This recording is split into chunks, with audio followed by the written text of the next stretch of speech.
Hello and welcome to Access Paranormal. My name is Jamie Williams. Joining me in the studio as usual is my good friend and co-host Jonathan Sullivan. Hi Jamie. Hey Jonathan, you alright? Yeah, not too bad, thanks. Yeah, we've had, to be honest with you, you know what? The last few weeks doing this show has been brilliant. It's been good, hasn't it? It certainly has. I mean, we've had the investigation. Yeah. With Donovan who came down. That's right, yeah. We've Good had our investigations, which was brilliant. Really, really good. And we've got the continuation of the investigation when we were done. No, it was with us, wasn't it? Yeah, that was just us, yeah. So we've got that one where we went into the boiler room, and that was really strange because we were cut off at the end. All of a sudden, we couldn't. I heard the noise. Yeah. I went shh like that. That's right, and it just everything just went skew. It just the audio got cut off. Everything got cut off. Yeah. And we'll be playing that a little bit as well because that was interesting. From the continuation. It was. I enjoyed that one. Very strange. Yeah. Yeah. Very strange. So that's coming up in about 5 minutes, 10 minutes. Yeah. So that will be the continuation there. Yeah. Then we've got the interview with Ainsley Cullen. Yeah. Over in Australia there, and she's with Sydney Spooks. Yeah. How good was she, Jamie? She was brilliant. Superb. Yeah. Do you know what? She was brilliant. Yeah. And so is quite a lot of the people we've had on as well. Well, that's really interesting. Yeah. Quality. Yeah. Is next to none, and I mean we don't. Our interviews we don't do big lists, do we? We don't. We just talk, don't we? We just talk. It's like friends talking. It is. Although we throw questions at it. Yeah. And we like to do it whereas we go with the flow. They might find something interesting. They're talking about something interesting. We've thrown them the question. Yeah. And so we might be something interesting, and we think, yep, let's go with that, and we go with the flow. That's right. Having a big list, I'm not into that. No, we don't want all that, do we? Just nice, relaxed conversation. Yeah, like sitting there as if we've known them for years. Yeah.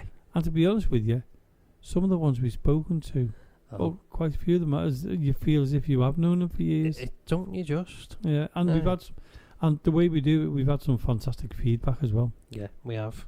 Really, really good. Yeah, and there was a funny one, wasn't it? When I think it was Terry Crozier, wasn't it, that time? Oh, Terry, yeah. And we said, yeah, okay, good night, Terry, blah blah blah, and he didn't turn it off on the other end, didn't he? Yeah. And he went, I really enjoyed that. That was really good, wasn't it? Right, we had to tell him.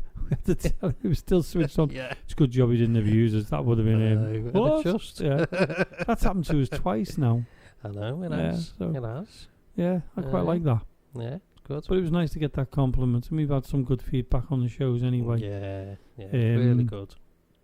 When are we going to be doing the locations after lockdown? Yeah, I know we've been. I know we're stuck in Mill Street, and we say this a lot, but I know. Do you know what? Still loved it. Still enjoyed it. Yeah, but can't really go anywhere else, can we? No. So and talking about not going anywhere. Been watching YouTube again, and Dark Territory. Funny you should mention that one. Ha ha ha. Took all the videos off, Jamie. Yes, they are, but there is a video up there. Yeah, they've left a video. Sean Kennan's done a video there and gave us a mention. I know, when it goes, Yeah. We got, and obviously we borrowed them the audio, didn't we? Well, we've given him the audio to play. So if you go on Dark Territories, you'll hear the interview we did with them. Yeah. And then there's a link to come to us. Yeah. And then you can listen to his investigation and the continuation into the third one because it was so good. That's right. So, but they're doing well.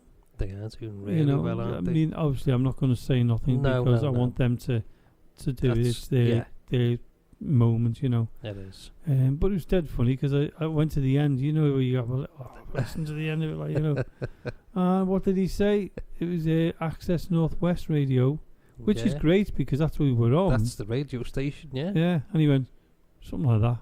But then again, Jamie forgets as well. He knows me so well. He does. But they're brilliant. He knows you well, yeah. And if you go there and you don't see anything apart from our show, watch that space. Don't panic. As he says, they don't know what they're doing with season 2 yet. Yeah. But I'm looking forward to it, and I'm sure the videos will reappear. But just keep looking, keep following them. You're going to be putting stuff up. That's it. Even though there's nothing there apart from ours, which should get the millions of listeners. Millions. Yeah. Well, 1 or 2. Yeah.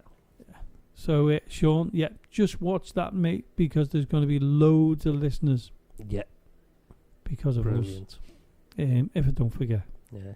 And also, while we're on the subject of YouTube, we've got a lot more podcasts on there now.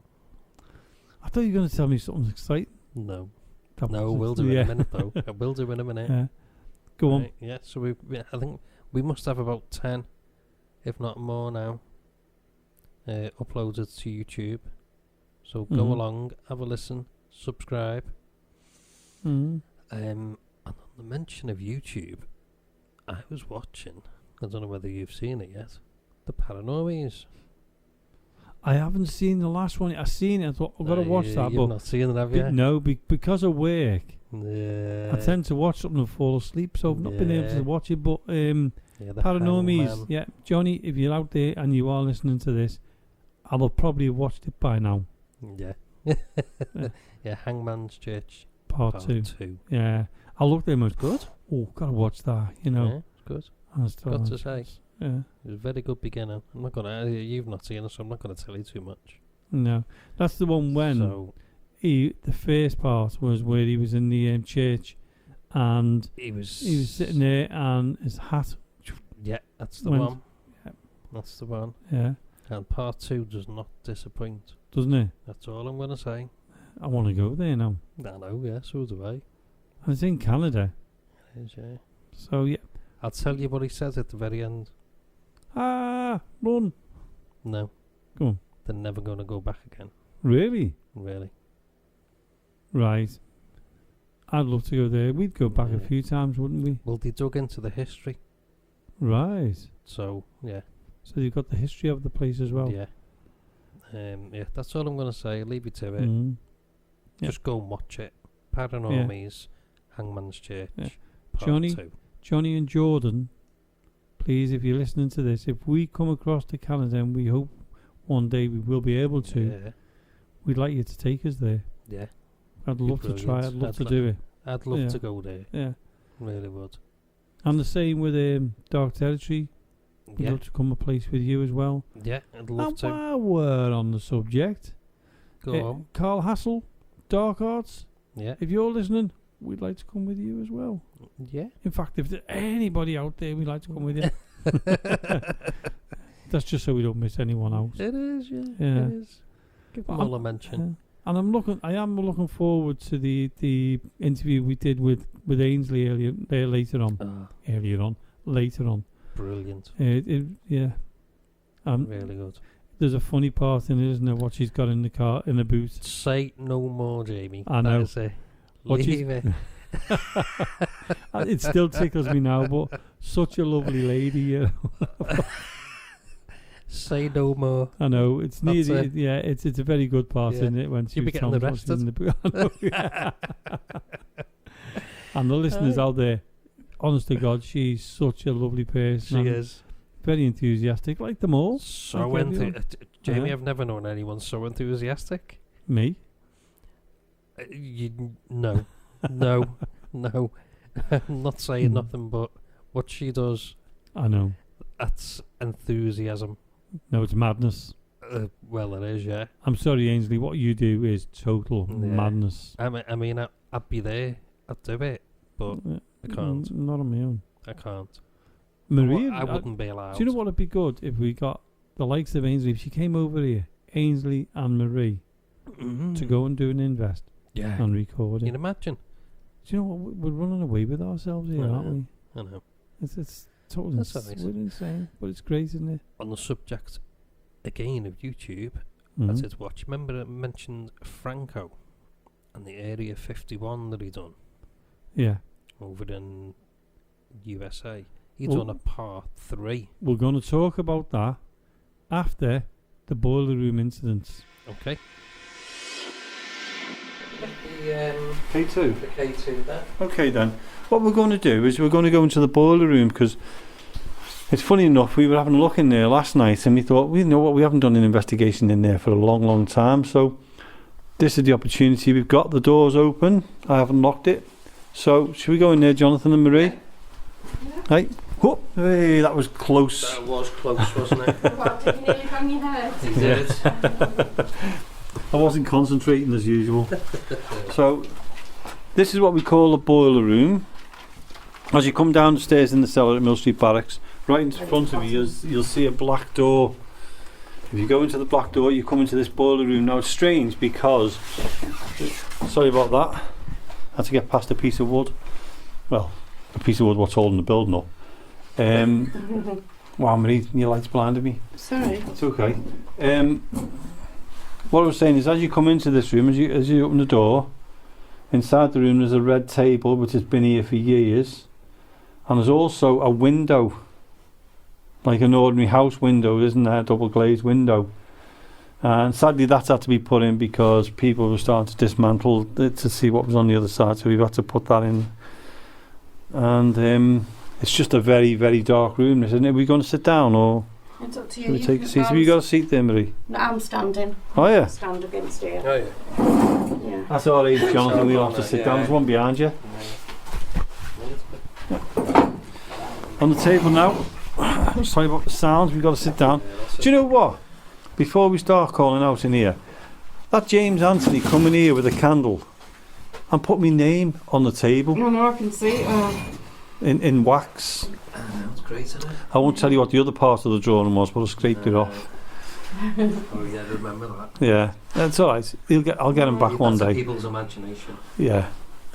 Okay. I've Good got luck with the that. light out. Okay. So Oh. What was that on the table then, just going off? K2. just the K2. K2's just I gone didn't off know you there. brought that Is that in. because of the phone, or? No, I've turned my phone. Yeah, my phone's off as well. I've got my phone on plane mode. Yeah. So is mine. Okay, we've only just come into this room, the boiler room, and the K2's just started to go off now. I'm going to ask if there's somebody in here with us now. Would you like to come forward and talk to us? You've got Jonathan, you've got Marie, and you've got me, Jamie. Now, a long time ago, we used to come here on a regular basis in this room, and obviously there was a bit of danger in it, so we weren't allowed in for a while. And we haven't had a chance to come back. This is our first opportunity for a long time. And there used to be a male in here who used to come forward to us. If you're still here, and it's a long shot, are you able to come forward? Come and say hello to us? Maybe you remember John, because John was in the regiment you was in. Are you able to come and talk to us? Come and say hello?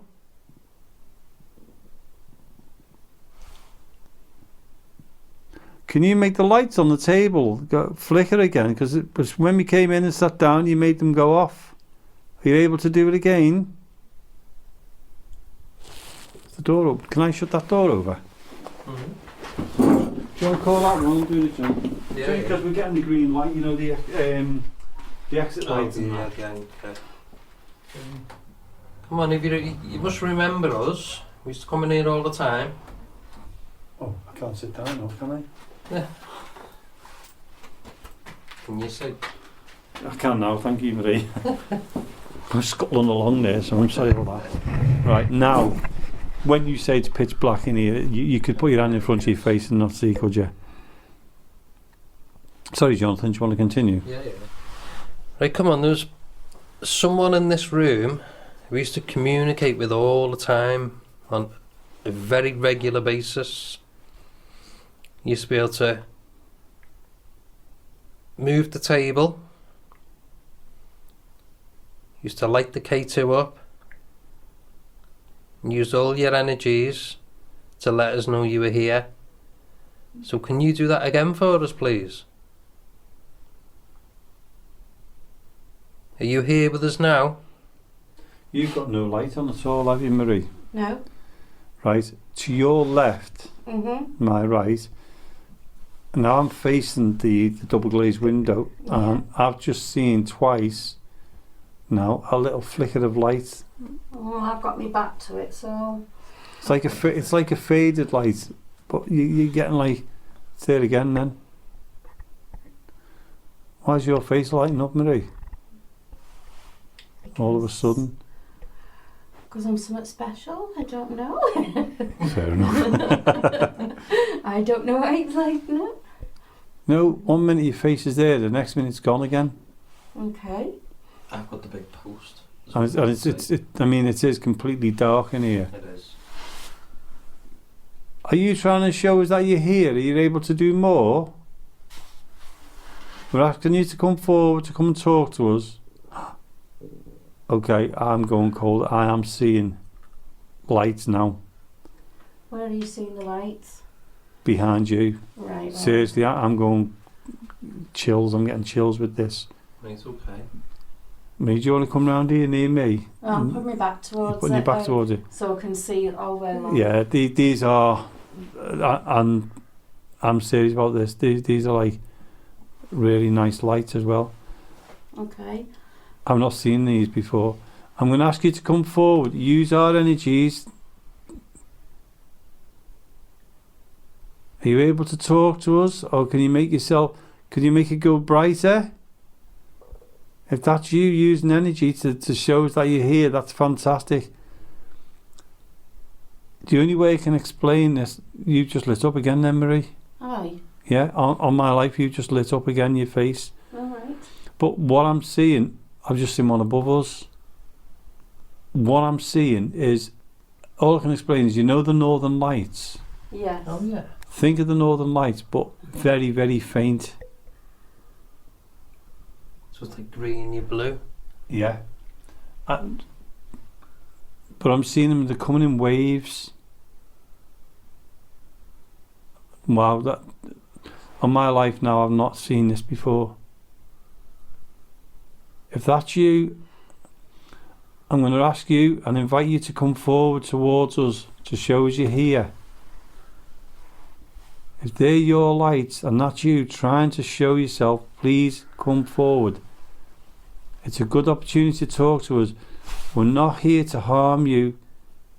We're not here to disrespect you in any way at all.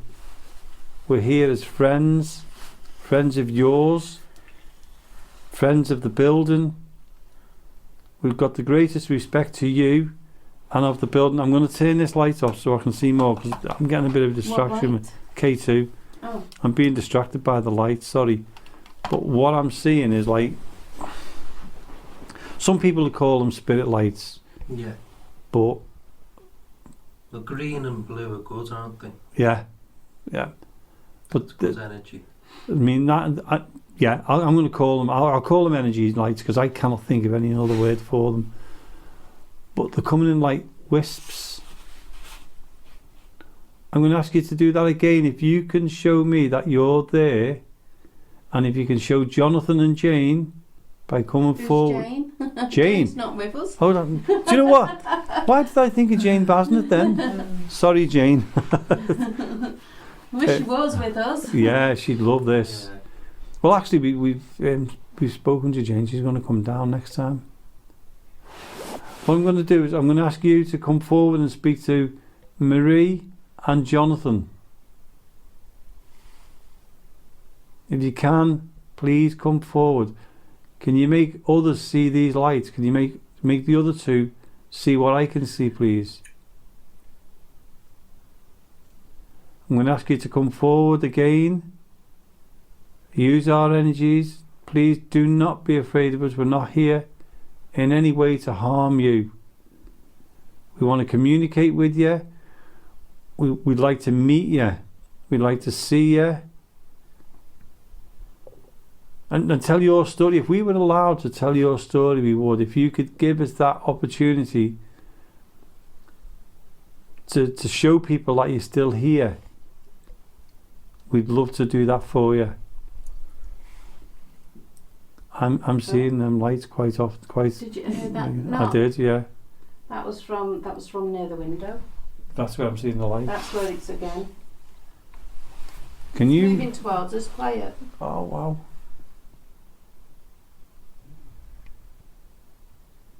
The 3 knocks then Mm-hmm. that came from that window, each one came closer. That's where I'm seeing the lights from, and I'm literally seeing the lights now. They're just faded at the moment, but I'm hoping if you can hear me, and you can come forward, please do so. Please come forward. If you can use our energies or whatever energies you can to show us you're there, to show us all that you're there, that would be fantastic. We really, really don't mean you any harm. We've got the highest respect for you, for the building, for the people who use the building. All we want is to communicate with you in the best possible way we can. We know that there's not been anybody here for a long, long time, and we are sorry about that. It was out of our hands. My belly. Was it? I think so. Okay. It sounded like it was coming from okay. mine. Sounds like it's coming from by the doorway. I know, I wondered about that. I thought, was it mine? It's funny because in the dark you tend to, your senses can't say where they're coming from, can they? Now them lights are still there, just very, very faint, but they're still there. Are you able to do something to show us you're here? Yeah, well, that was even brighter. Are you trying to communicate with us? Can you do that again? If you can communicate with us, please. We don't mind in any way which way you can communicate with us. It's whichever's best for you. Can you make a sound? I'll introduce ourselves. I'll introduce us again. My name's Jamie. I'm Marie. I'm Jonathan. So we won't do you any harm. I am seeing these whisper lights. You won't be able to see a thing from there, will you, Jonathan? No. You've got the No, I big can't, pillar, Yeah. Would you be able to come forward to us? What was that? What was that? I heard that. I don't know what it was. Are you able to come forward to us and show us you're here? I know you're showing me, and I do appreciate what you're doing. But because of this big pillar, we can't really see you. Can you come forward, please? Even if you make one big bright light.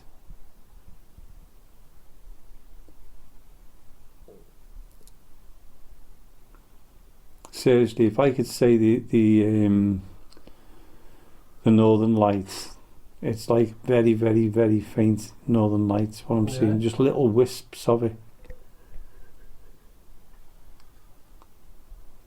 Are you able to come closer? We'd like you to come closer. We're inviting you to come towards us. Marie, do you want to try asking? Yeah, does anyone want to come here and communicate with us, talk to us, move around us? As you say, we'd like to know what you're all about, who you are, what you're doing here. Sorry. It's alright. Can you make the sound of moving towards us? Can you move closer and they can hear you?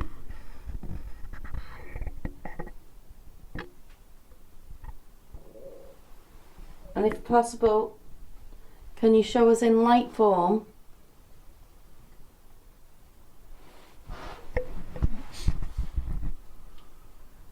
Can you come to the table and move the table? It's been done in the past. This table's moved quite a bit.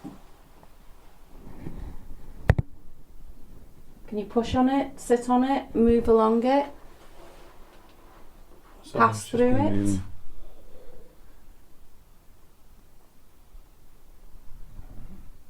We're coming up with suggestions because we don't know how you can communicate with us or what you can do. Sorry, Marie. Sorry, didn't mean to cut you off. What's that? What? What? right in front of me, Yeah. like a big flashing light. But I asked for a light. But it's. I was just going to say. Is it not off the No, it's not. It's not the recorder. I mean, I'm using a Tascam. Move the recorder up and down. Let me have a look. Oh God, no, because there's no reflection. No, it's dark. Well, I've got. Leaning against the pillar. I mean, it's a lovely atmosphere in here, but. Can you do that for us again? Because I've seen that clear as day. I think I'm going to move. Yeah. To the other side. Okay. Don't you put a light on? You can see a bit. Do you know? Yeah, go on, yeah. No, don't put the light on. Let's see how far he falls. I'm cruel to you tonight, aren't I, Jonathan? No, you are. Yeah. Just sit on that chair there. Was here. Right. No, while you've got a bit of light on, Marie. Pardon?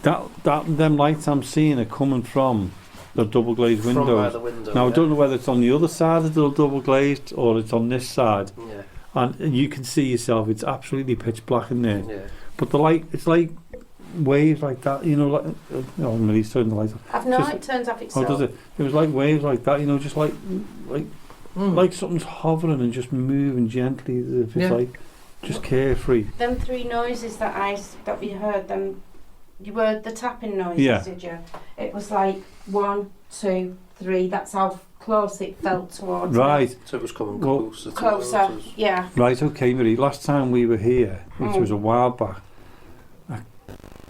Shh. Sorry, I didn't mean to. It's okay. Well, for the listeners, we didn't just deliberately cut it off there. What happened was when we were doing the investigation on that moment, it cut off. Yeah. Everything just went off. The atmosphere changed in the boiler room. At first we were relaxed. We were seeing the lights, and they were lights. I was seeing them, and I think Marie said she saw them. Yeah. I was sort of. I was blocked. I was sort of sat behind one of the big posts. Yeah. If anyone's ever been in there. Yeah, that's right. And I did get up and move, but then that's when everything went. But it was strange, wasn't it? Because I mean, we sat there and we haven't been in there for a long time. No, it wasn't really, was it? No, we loved going in there. Yeah. And to sit there and look, I mean, if the only way I can explain is the boiler room's about what, 12 foot by about 8 foot, something like that, approximately. It's only small. And what happened is there was a bit of damage getting done to a section of the building. Yeah. By investigators, which was totally out of order. That's right. And wrong. And what happened is the room was shut down and locked off. Yeah. Because of the damage. Yeah. Sadly. And then what happened is a double glazed window was put in. Yeah. So you can see through it, but you can't go in there anymore. There used to be a hole. Yeah. But you can't go in there anymore because of the damage. It was, it was basically vandalism. It was. I don't think they realised that the actual floor would have actually fell through in the end from above because of where the wall was. And it all had to be stabilised, and some damage was repaired and everything else. Yeah. Or it was closed for a while. Yeah. On that night we done that last week, we had the chance to go in there, so we went in because it was been repaired, and that's when we done the investigation. It must have been a long time since we last done it in there. It's quite a while, isn't it? I mean, we used to get some really big activity in that room. We did on that night. We did, yeah, we did. Them flowing lights. I mean, I could see, and the only way I could say it, and I said it then, was the Northern Lights. Northern Lights. Yeah. The way it sways. That's right, yeah. And it was like that, but it was very, very faded, but sways, and that's what it looked like. And that's the only way I can explain. I can't explain it any other way. Yeah. And they were really, really clear and good. Wow. And then after that, I mean, it was, the listeners have probably heard it anyway. And then after that, when I turned around to Marie and I went, shh, at the very end. Yeah. soon as I said that, everything went off. The Tascam, what we were recording on, went off. Just changed, didn't it? And the atmosphere completely changed. Yeah. We all three of us said, That's it. That's it. We've got to get out now, you know. Enough's enough. Yeah. I mean, we're not going to be frightened of going back in there, but we are going to go back in there. No, we'll go back in. I think it's just at that moment, isn't it? Yeah, and it was like... You know. Yeah, it's like, come on, you've had your fun. Yeah. Time for you to leave, you know. That's it. And we did, but it just felt a bit unwelcoming. And it did. And it was strange because there were new batteries in the Tascam. Yeah. When we brought them back, it was dead. Yeah, that's right. The actual, the Tascam was dead. Yeah. Thankfully, I had the recording still on it because I got a bit worried thinking maybe they've wiped the and you never know, do you? Well, no, I mean, it's the unexplained. Anything can happen. Yeah, that's right. But yeah, thankfully we had everything still on the recorder. Yeah, we did. But it was just nice to get out of that boardroom in the end. It was, wasn't it? Even though it was only a short time. It was pleasant at first. Yeah.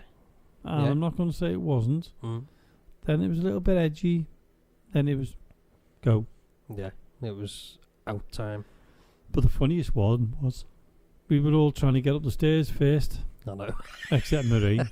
Marie just took her time. But I know. We couldn't wait to get out of the cellar. It's that moment, isn't it, when you think, I've got everything, haven't I? Yeah.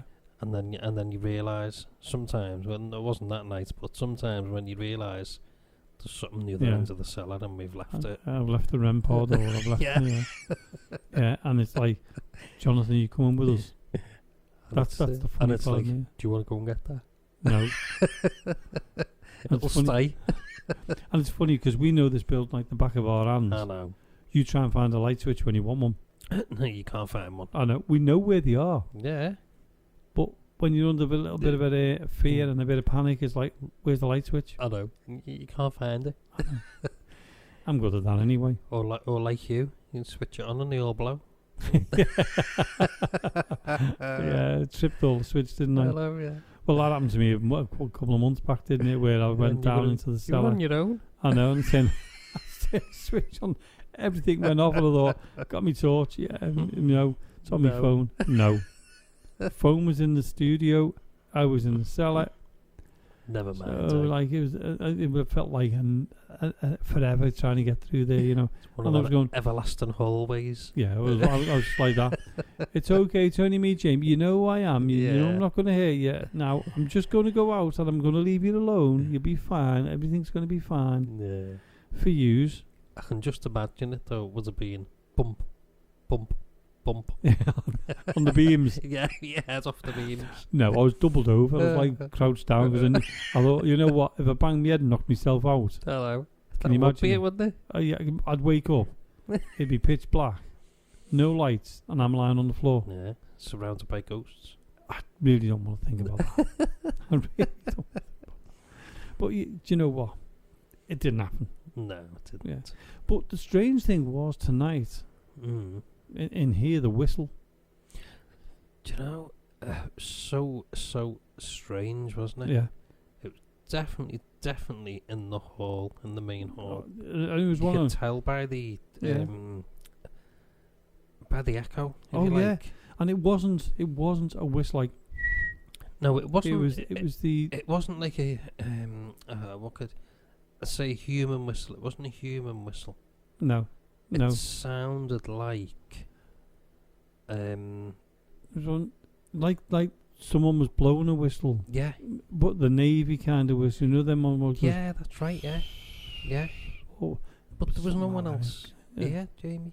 No. It was only us.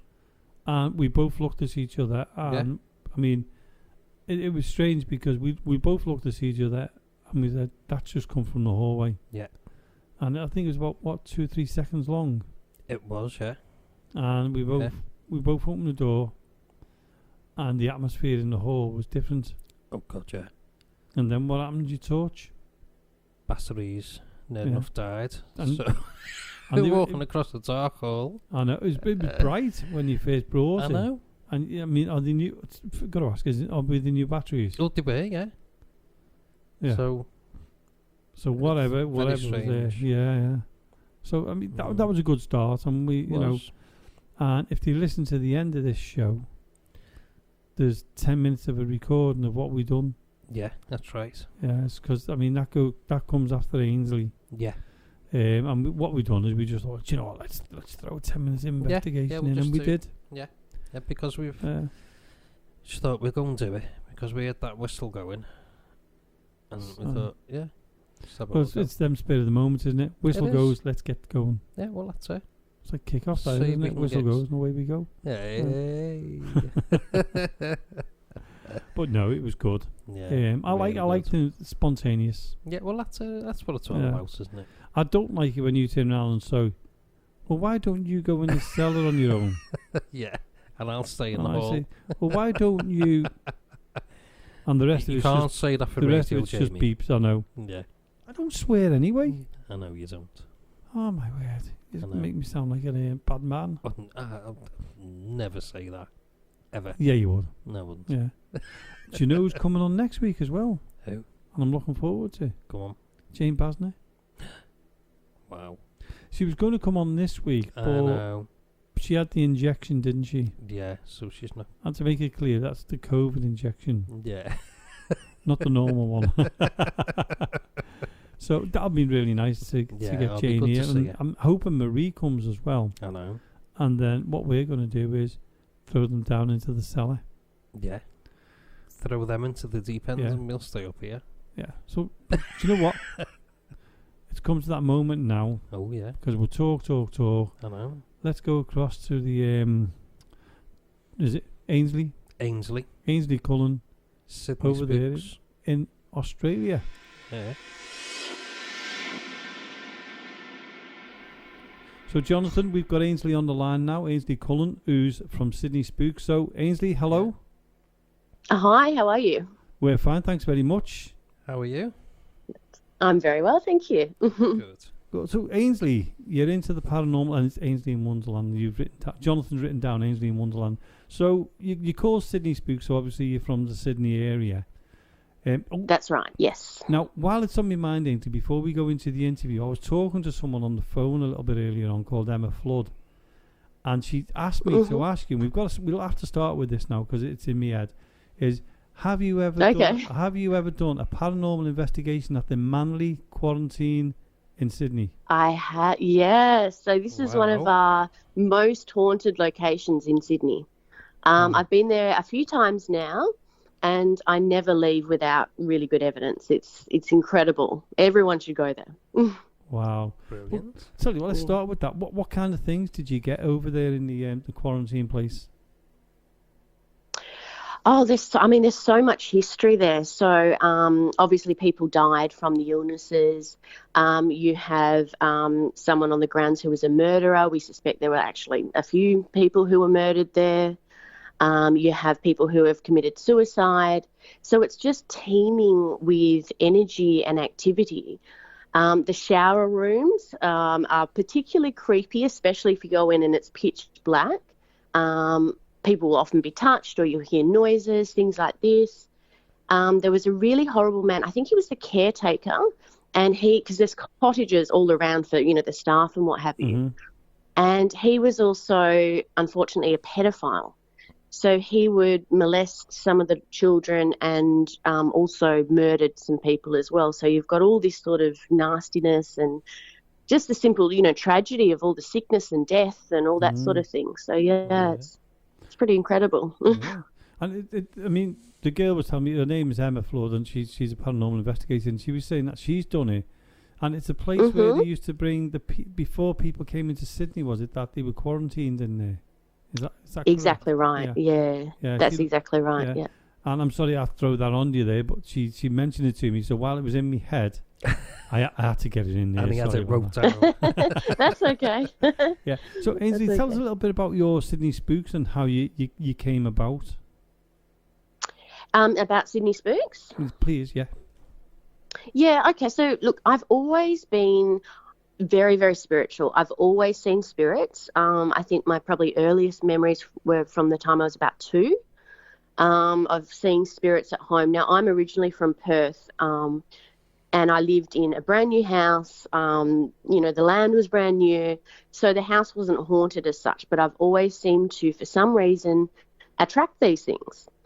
So it's always been, I don't know, I've always been curious. It did scare me when I was little. Like I wasn't traumatized, but I just didn't understand what I was seeing, because I would see obviously dead humans, but I'd see other sort of entities, I guess, as well. And so when I became a little bit older, I would start, reading up and sort of trying to understand what I was seeing. I come from a very small family, and I don't really know my family, so it's hard to sort of know, where this has come from. But yeah, so like as young as, I don't know, maybe 8, 9 years old, I was making, this is really embarrassing actually, I was making my own Ouija boards and taking them to school and teaching the kids how to use them. Oh my God. That is cool. Would not recommend that. But yeah, I've always just done, use different forms of divination. So when I was a child, I'd do like automatic writing, scrying. When I think I was about 10 when I asked my father to buy me some tarot cards, and he was like, "What?" My dad's a very like grounded Scottish man, so he was like, "What the hell?" But yeah, he bought them for me, and I started, reading cards and things like that from around that age. Yeah. Yeah. And then my team itself, I don't know how long we've been around, maybe 4 or 5 years, something like that. But I've always been investigating. Yeah. I've always, yeah. And I mean, you were saying 4 or 5 years. Have you had the same team for that long, or have you been coming and going? We've had a few change-ups in the team. Yeah. Right. I won't really go into that, but yeah, I mean, it happens. You meet, people will come and go and that sort of things, and yeah. So do you want to give your team? Do you want to give your team a name? Give us the names of them. So the team name is Sydney Spooks, and you can find us obviously on Facebook and at Sydney Spooks on Insta. Right. Yeah. We're definitely going to join that one, aren't we? and talking about your team. Could you tell us the name of your friends who are investigators with you? Yeah, sure. So there's only a couple of us at the moment. So it's just myself and Scott Faulkner. But that being said, like when we go out and do investigations, I often bring other friends. A lot of the time I go by myself as well, which people do not like. Okay. Because I'm often sort of like trespassing in abandoned buildings and stuff like that. But yeah, so we mix it up. We have different people come out with us, but I wouldn't necessarily call them team members. Yeah. Just friends. Yeah. Now, you said, I've just actually heard you say you go out on your own. Yeah. You're brave. Yeah. Who else does that? Jamie's partner, Marie, does that. Yeah. She goes off on her own. She hasn't got no fear at all. Yeah. I'm similar. Like when it comes to living people, I'm honestly like I will get scared of living people. But when it comes to ghosts, I'm just not. I think because I'm used to it. And even the sort of the nastier spirits or entities that you come across, I'm just used to dealing with them. I'm used to standing firm and getting rid of them. So I feel confident in that respect. But honestly, when I hear, even when I'm with my teammates, it doesn't matter how many of us are there, if we hear footsteps, I immediately, think to the logical, and I think it's a human person, and then I get scared, especially if we're not meant to be there. Like I'm thinking it's a homeless person, security, the cops. That's when I get scared. And I'm actually relieved if we can't find a source of, of the footsteps. Because you then know it's paranormal. Because then it's probably paranormal, yeah. Like there was one occasion I was in a abandoned asylum, a huge abandoned asylum with a former teammate. He's a really, big, strong guy. And we heard footsteps coming from the left, which made no sense because that was the end of the building, like they couldn't be coming from anywhere. But I was terrified thinking, oh my God, it's the cops or whatever. And then I grabbed onto him. And then all of a sudden from the other side of the building, the same sort of footsteps. And that's when I realised this isn't a person. This is something sort of taunting us or, playing with us. You know? So then I calmed down. I think we'd have been gone. I know, we'd be the opposite. I mean, we've been doing investigations for years, 10 years with our own group, haven't we, Jonathan? Yeah. And we'd still run. Yeah. There's no doubt about it. We'd run. We still get scared. Yeah, we get scared of our own. We get scared of our own shadow. I think that's normal. Yeah. It is. I think it is. Yeah, I often go out. Sorry. I was going to say, you don't know us. We scare the living daylights out of each other, so we're on edge before we even start. Yeah. Sorry, oh no. you were going to say something then, Ainsley. What was that? Sorry. Oh yeah, I was just going to say, like, often I'll join up with other teams, so it'll be like my team and then other paranormal teams, and we'll do sort of an investigation together. Now, in the field, at least in Sydney, it's mostly men, and a lot of these guys are sort of big, tall, sort of quite gruff-looking guys, and they're all scared. They all get so scared, and I'm not like, I'm the strongest one, and I'm the girl, which I love. I love that. I always say I'm hardcore. Definitely, that's Marie as well. She's like that, isn't she? Yeah, definitely. But it's funny you're saying about your colleagues there who were scared. Now, one time where we're based in a place called Mill Street Barracks, and we took some soldiers down who'd been to Afghanistan and Iraq and that, and he said, "Yeah, we'll come down for a ghost hunt." Not one of them lasted more than 10 minutes. They were all gone, and one of them said to us, as they were going out the door, he turned around and said, "You can keep this. I'd rather be over there in Afghanistan or Iraq than be in this cellar with what's been going on."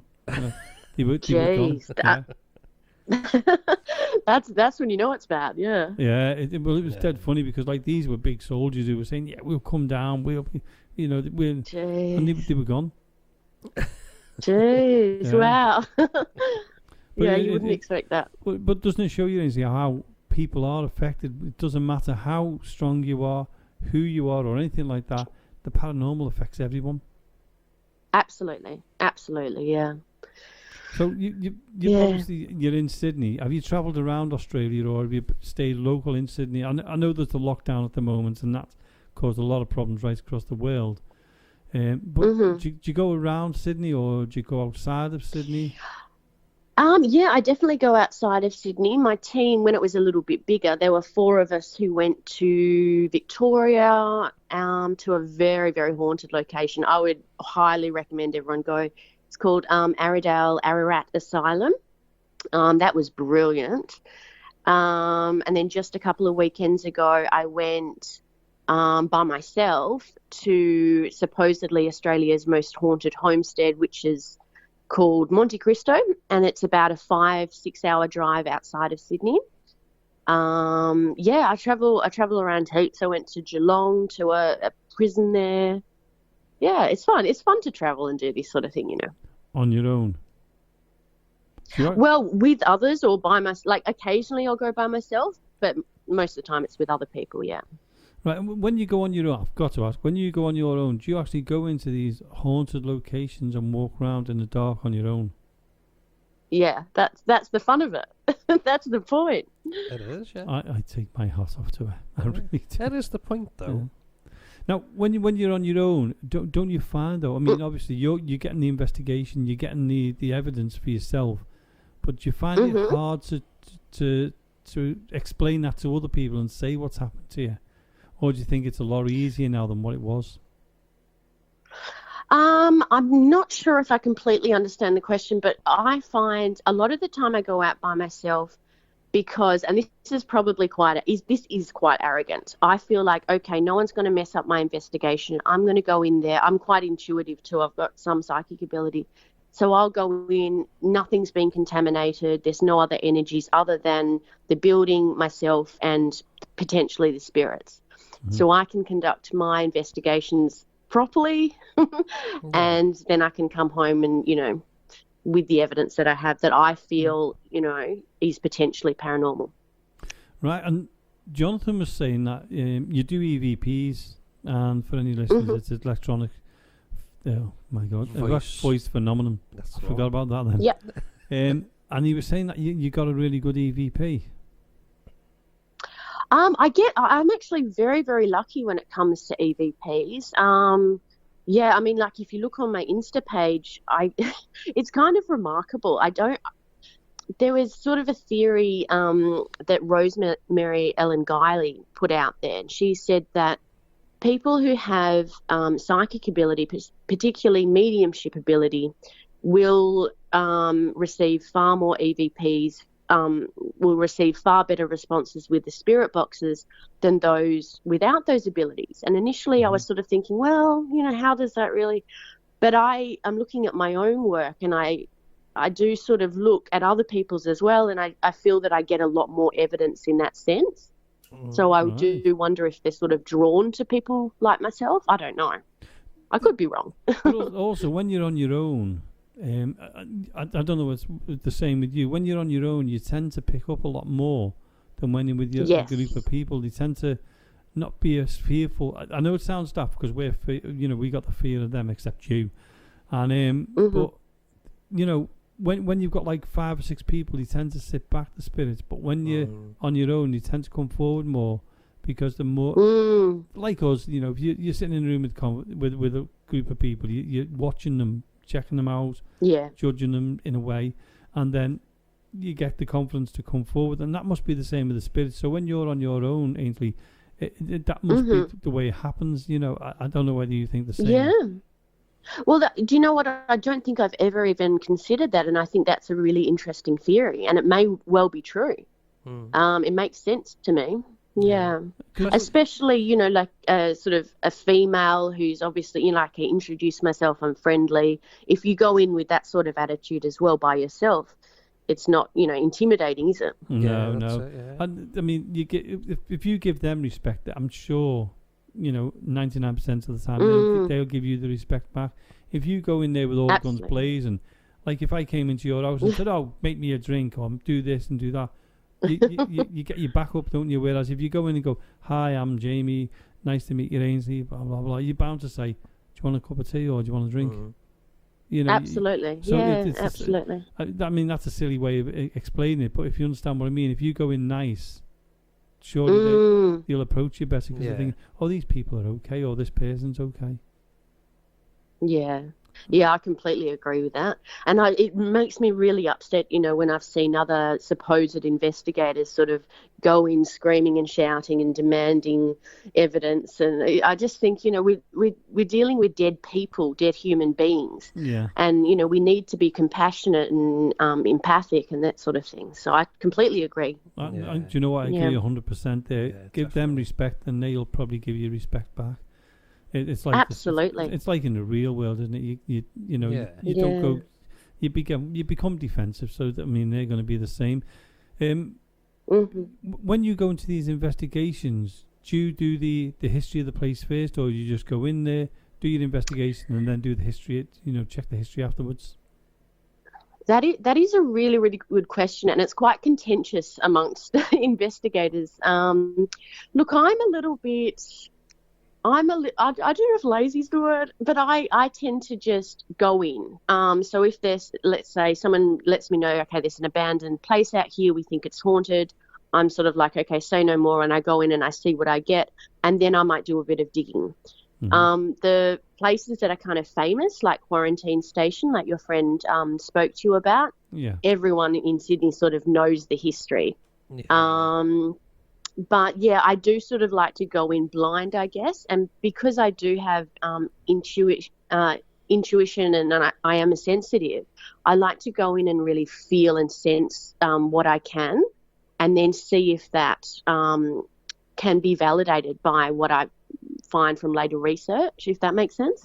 Yeah, it makes 100% sense. Yeah. Now, when you go in there, do you take equipment with you, or do you go by your own senses? I always take equipment. I will often go in, whether it's with a group or by myself, I will go in, do a walkthrough and see what I get psychically, I guess. And then there are certain points throughout the building when I do the next run through where I think, okay, do an EVP now, or get out the SLS, or use this. You know what I mean? So I like to get a feel first. And also just for safety reasons, like, just do a run through. Yeah, definitely. Yeah. Just check it out. Yeah. So do you do a lot of abandoned buildings then? I'm a little bit naughty. Yeah, I that's probably my favourite. I love going into abandoned hospitals, asylums, and even just abandoned orphanages, things like this. I love it. Yeah. I shouldn't be doing it. It's a big thing over here at the minute as well, though. I'm sorry, say that again? It's a big thing in the UK at the minute as well. Yeah. So, especially with lockdown. We haven't done it yet. Yes. No, we've not done it now. We're being good. Yeah.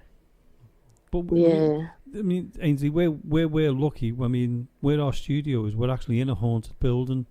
Yeah. So. Oh wow. We actually do. Whenever we come here, what we do is we'll interview you for about an hour, and then what we do then is we set that up, and then we'll go off for an hour or something and do an investigation. Yeah. Oh, that's cool. That's so awesome. We're very lucky. We're lucky because it's locked down, and sadly, a lot of groups can't go out there. How are you that's finding? Right. Sorry, Ainsley. How are you finding it with doing investigations on lockdown, or are you stuck? Australia has actually been really, really, really fortunate. Particularly my state where I'm living, New South Wales. Victoria has had a hard time, but look, no, we don't really have lockdown, so I can go out, do whatever I want, whenever I want. I think the whole country, I don't think we really have COVID anymore, or at the moment at least. From time to time a case will pop up, but it's not really a big issue over here. Yeah. So that's good to hear. I do feel for you guys, though. I really do. Oh, it's been awful. I mean, I to be honest with you, I really pity there's a lot of paranormal groups around, and we've been privileged, like I said before, to be in a haunted building, so we're okay. We're able to do it, but there's groups out there, and they've been going for years, and they're struggling. Some groups have gone by the side. That's the sad part about the pandemic. But what I've got to ask you as well is, when you go out and about, do you go out every week, or do you just feel like, do you know what, I think we'll go to a haunted building tonight? Sorry, were you asking about the frequency of how often I go out and investigate? Yeah, and is it spontaneous, or do you plan it? Yeah, honestly, look, if I'm going with other people, I will obviously plan ahead, but I'm a bit sneaky too, because I love so much going by myself that I'll often go like first thing in the morning, like super early, and then when I post my evidence, people are like, why didn't you tell us? But look, I go out a fair bit because I'm sort of, I don't know, obsessed, addicted, I'm not sure. It's just what I love to do. But I also do a lot of spirit communication at home, which, I've done that since I was little. So yeah. Could you tell us a little bit about that, please? Sure, yeah, like I will, I collect haunted objects to start with. So I have a lot of different items in my collection. So I've got, spirits within my apartment, nothing negative. Yeah. I have had negative things before, and I can't have that. Can't have that at home. You've got to have, a harmonious home. But I'll do things like spirit box, I'll do tarot, I'll do, pendulum board. I'll invite spirits from outside to come in and communicate with me. Ouija board, I do a lot. And all these things, I only do these things at home because I live by myself with my little cat. So if I lived with someone, I would not be doing all this. I was going to ask that question. Well, I was going to say as well, you do a Ouija board on your own in the house? Yeah. Wow. Yeah. I wouldn't do a Ouija board in my house. But obviously, I mean, you're obviously in control of it, and you know how to open it and how to close it, so that's you're safe. Well, look, I would never advocate for anyone to use a Ouija board ever. But this is something I've done since I was little, so I can sort of see signs, I can feel energy. I'm not invincible at all. It's a very dangerous tool for someone who doesn't really know what they're doing. So I feel relatively confident using it, but it is always a risk. And I just want to say again, I don't think anyone should be using them. Especially if an amateur kind of person who's never used one before. You've got to be really safe when you're using a Ouija board. You've got to be really what, sorry, when you use it? Really safe and secure when you're using a Ouija board. Safe, yeah, absolutely. Yeah. Absolutely, yeah. So is that really protected? Sorry, is that your favourite item you use, or do you have other things that you really enjoy using time after time after time? Oh, that's a tricky one. Yeah, I love the Ouija board. Love the Ouija board, and I think the spirit boxes I love, particularly the S box. But my absolute favourite piece of equipment at the moment is the Direct Link, which is made by Jay Prather. Mm-hmm. Oh, you've probably seen some of my evidence, Jonathan, on my Instagram. Yeah. But the way the voices come through, it is like when you get a response, it is crystal clear, it is intelligent, it is absolutely, it's a game changer. And with this particular device, the user is sort of works as the antenna. So you put your finger at the back of the box on sort of a metal piece, and you're basically, asking the spirits to use your energy and communicate. And it's just astounding. Oh, brilliant. I mean, we've heard of some different devices like ghost boxes, and there's other things that people are using, but I've never heard of that one before. We use the REM pods. Our favourite item at the moment is a cat ball. Yeah. Oh, they're good, aren't they? Yeah, they're fantastic. They're really good. Yeah. We've had some good success with them lately. Have we forgotten them tonight? I think we have forgotten them tonight. Yeah, we forgot them for our investor night. Yeah. I don't know. But But that sounds like an amazing bit of equipment, that though. When you go on your investigations, do you stay on them if you go to one place and you're not sure, do you move on to another, or carry on? Yeah, sorry, you're going to answer that. Sorry. Yeah. Sorry, was someone going to say something? No, I thought you were going to answer it. Sorry. No, it was me. Oh, no. So let's say one of my friends said, okay, there's an abandoned house out this way, and I go check it out, and I really just am not sensing anything. Yeah. I might go to another location just to get my paranormal fix, I guess. I sort of play it by ear. You really are into the paranormal. I can see that. Now, have you ever been to a location where you just don't want to go home because so many things has happened? You just want to stay there the whole night? Yes, look, there's been, and this is when it's good to go with a team. Like my favourite times of staying there for sort of hours and hours on end have been with other people, because that's when other people really add to the investigation, I think. Some of the big abandoned hospitals are just, I mean, you can imagine how active they are, and you just stay there for hours, well into the night sort of thing. And those places are good. There's also another place just outside of Sydney called Australiana Pioneer Village. So basically it's a lot of the earliest homes that were built have been moved to this one location, and that's a very, very active area too. And I think I stayed until 6 in the morning at that one time. Well, we've actually slept here. Well, I've slept here, haven't I? You haven't. I have not. I mean, I don't know whether you've seen anything about Mill Street Barracks. It's a very, very haunted place. You'd love it. If you come over, you'd love it. Absolutely love it. I slept here on my own 3 times, haven't I? I think I've been here till about 4, maybe 5. Yeah. But not slept here. We're like you. We're fanatics on them, but we've obviously with the lockdown, we've been really stuck because we have our own group as well, which we enjoy. You were saying earlier on you link up with other people. Are they members of the public, or are the other groups around the Sydney area? I link up with other people. So I don't do tours or anything like that. I'm more interested in just I just do it for the love of it. I'm not interested in sort of the money making side or anything like that. So I will either go with other Sydney groups or just my friends. But I try to go with people who are going to take it seriously. I hope some of my friends won't like if I say this, but I've got a heap of friends who keep saying to me, I want to come out with you, take me out with you. But I know they're just sort of going to be screaming and shouting and whereas I take it quite seriously. It's fun, but I take it seriously. Yeah. It's true. Yeah, you're right. And it's nice to take it serious as well. But as a group, we have a great laugh as well. But we find that sometimes when we're in the cellar and nothing's happening, we're chatting and we're laughing, suddenly the energy is up, something will happen. Has that happened to you at all? Yeah. Well, I often find that if we're sitting around in a group and just having a chat, it's almost like, I don't know, in my mind, I think, maybe they're curious about what we're talking about, or maybe they want to sort of pitch in, or, so sometimes we've had sort of footsteps approach, or you might get an EVP at that point. Things like that, or someone might get touched. Yeah.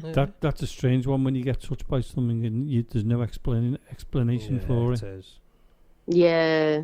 Yes. Probably one of my... Sorry, go on. Sorry, say what you want to say and then I'll ask the question. Sorry. That's okay. I was just going to say probably one of my strangest paranormal experiences was I was with a big group of investigators, but it was just myself and a teammate together, and we were walking through the craft room of an abandoned hospital, and we did have permission to be there on this occasion. And I was walking through, and it felt like, you know the feeling of a syringe, like if you get your vaccination or whatever. It's it's a you know that sensation. It felt like someone stabbed me in the back of my leg with a syringe. Oh. And I sort of turned around and I was like, what could have possibly caused that? There was nothing behind me, and it was in a hospital. So I was just like, that's bizarre. And was there any bruising on your legs, or it was just a sensation? It was just the sensation. So just the sensation of just that quick jab of a syringe being jabbed into my leg, and that was, it was just weird. It was, but cool at the same time. I've only ever been to one place, which was like, it's an orphanage in Liverpool. And I was walking through the orphanage, and I was walking with a couple of people, but they were ahead of me at one time. And as I was walking through, I heard a child's voice, and he said, "I want me mum. I want me mummy." And I thought, I actually thought it was the fellow who was joking with me. And I asked him, I said, "Don, was that you?" And he went, "No." I said, "Was it so-and-so?" "No." And he would, I trust him 100%, and it was so clear. But when I looked at where they were almost out the door. They must have been 50, 60 foot ahead of me. There was no way that voice would have come from them anyway. But you try and, as you do yourself, you try and think logically before you think, that was weird. That's right. And have you ever... Wow, that's incredible. Yeah, I loved it. I mean, I loved it now, because it's a great experience to have. I mean, I love anything like that anyway. And the other one was where I live in St. Helens. There's a graveyard. And I went in there with me with me recorder. And what I've done is I walked off on my own, because I was with my partner Marie and another friend of ours, James. And I said, I'm going to go up there on my own. And as I was there, I was calling out and asking for the children to reply to me and that. So what I've done is I crouched down, because as you know, if you're standing up, it's quite intimidating to your child. So I crouched down. Never thought anything of it. Then this was on my phone. I was recording on my phone. When I got back to the house and I was listening to it, you'd actually hear the child whispering Jamie, because I introduced myself, so they knew my name, and you can actually hear it. And it was a lovely clear voice, and you just hear Jamie. Wow, that's incredible. And I've got that recording, so I'm gonna have to find that to put that on the show sometime. And when you get things like that, it just makes you, it makes you feel sad as well, because you think that child. That's right. That's right. Now I've got to ask, has anything ever been scary for you that you just don't want to stay? Look, I have had from time to time. I do. Look, the first experience I had was when I was very small, and I was used to seeing, the dead people and stuff, which were scary, but they weren't really, traumatic or anything. There was a really negative presence came into my room, and it felt aggressive, it felt evil, and that's when, I just needed a break. To be honest, I literally prayed to God, and I said, please take this stuff away from me, because I can't deal with it. Wow. And so I didn't experience anything for a couple of years. But as an adult, I've had really, doesn't happen often, but I've had negative entities, or I don't know actually what they are. I don't want to say they're demons or whatever, but I've been taunted at home. I've had 3 days in a row. I had some weird things happen. I think the first instance, I live on the very top of an apartment complex on the very top floor. Mm-hmm.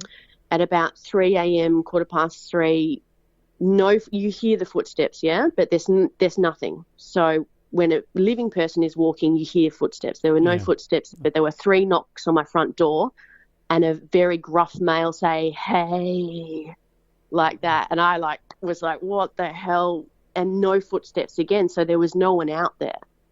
And then the second night I wake up and I hear this almost sort of animalistic, demonic growl in my left ear, almost like a threat. And I was sleeping against the wall. So the third night, something was affecting my cat. And at that point, I just went, okay, this is enough. But my cat was I've had my cat 9 years. I've never heard him heard this noise before or after this event.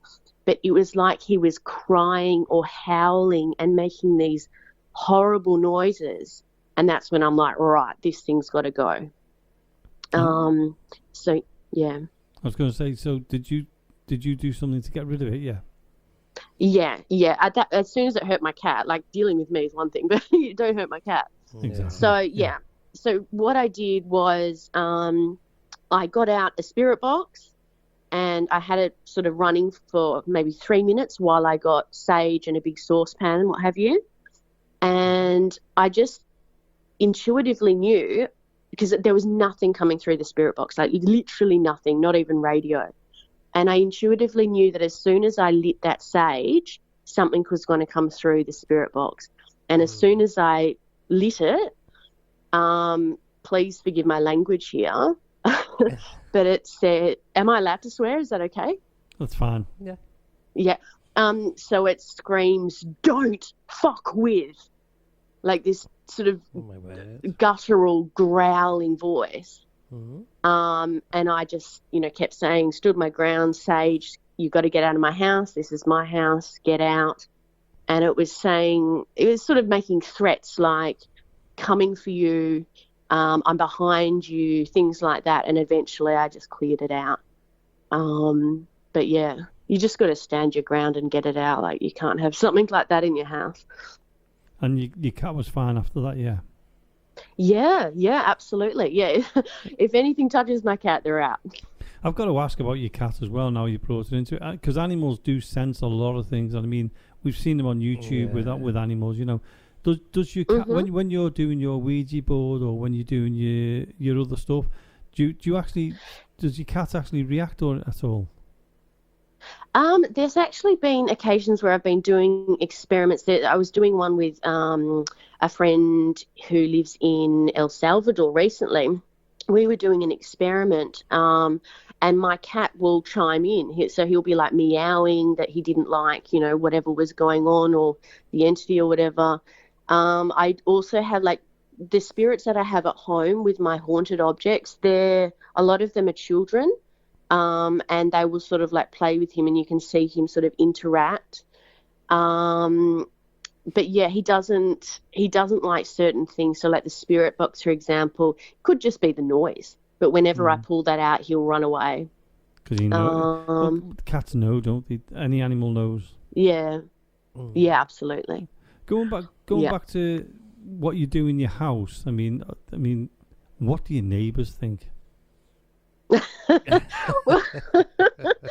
Well, this is where I sort of think, how ethical am I? But look, I'll just say that the neighbour on my floor, there are 4 flats, and the one that is directly next to mine, I'll say that whoever moves in there tends to move out after about 6 months, which is really unusual. But I don't want to say anything to the property manager, I am doing a few things at my house. I have a few haunted objects. But yeah, so I'm sort of starting to wonder, is anything sort of going over to them? I've got to ask, do they know that you're a paranormal investigator? No, look, no one in my apartment. I just don't think that would be very kind to let people know, because they might start freaking out. No. But I have a lot of friends too who would just refuse to come to my house, really? Even though there's nothing scary here. Yeah, no, they, some people, they're just so scared of the paranormal. And I'm talking about male friends too. They're just like, you do know I'll never come to your house. So I'm like, yeah, that's cool. That's why I've got them. Yeah. It's one way of protecting yourself in your house, isn't it, really? Yeah. That's right. I mean, have your neighbours ever said anything about being, even though they don't know that you're into the paranormal stuff, have they ever said anything to you? Does anything ever strange happen to you? Who said that? Sorry, my neighbours? Your neighbours. No one's ever said anything. But look, to be honest, living in the middle of Sydney, most people don't talk to each other. So, oh, right. Yeah, like it's a bit like London, a little bit like London. People keep to themselves.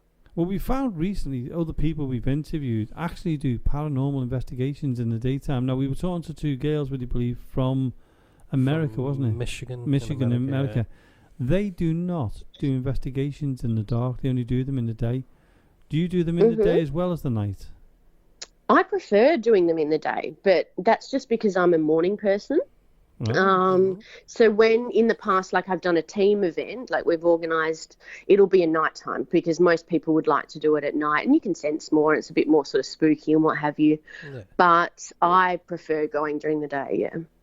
Right, because it's funny because my son, Mark, I was talking to him the other night about the paranormal and I said, I prefer it in the dark because you can concentrate more, you're not distracted by this, that and the other. He said, Dad, you know that it's better to do a paranormal investigation in the light.